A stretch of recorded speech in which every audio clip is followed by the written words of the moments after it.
Is snoring a serious interrupted breathing? How to determine? Snoring is categorized into simple snoring or sleep apnea. The former can be treated through lifestyle changes, but the latter involves breathing pauses or reduced airflow during the night, posing a health risk and requiring attention. The most common type is obstructive sleep apnea, OSA, hereinafter referred to as sleep apnea.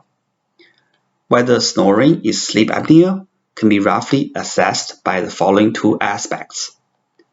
The distinct symptoms of sleep apnea are irregular snoring and excessive daytime sleepiness. One typical symptom is waking up with a dry mouth. Other symptoms include loud snoring, waking up gasping for breath during sleep, or being observed by a partner to stop breathing during sleep. Irregular snoring refers to intermittent snoring that occurs repeatedly within 1 to 2 minutes. A typical pattern is a period of no snoring for several seconds or tens of seconds, followed by a particularly loud snore and then a weakening of snoring after several snore episodes. The STOPBANG questionnaire can be used to assess the likelihood of having sleep apnea. This questionnaire is widely used. Criteria: low likelihood, 0 to 2 answers are yes. Moderate likelihood, 3 to 4 answers are yes.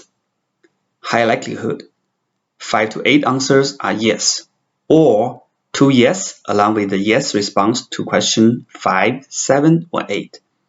It's important to note that this questionnaire is only for screening purposes. Severe snoring requires a visit to a medical professional for examination. Sleep monitoring can be usually conducted by an otolaryngologist who is an ENT, ear, nose, and throat specialist.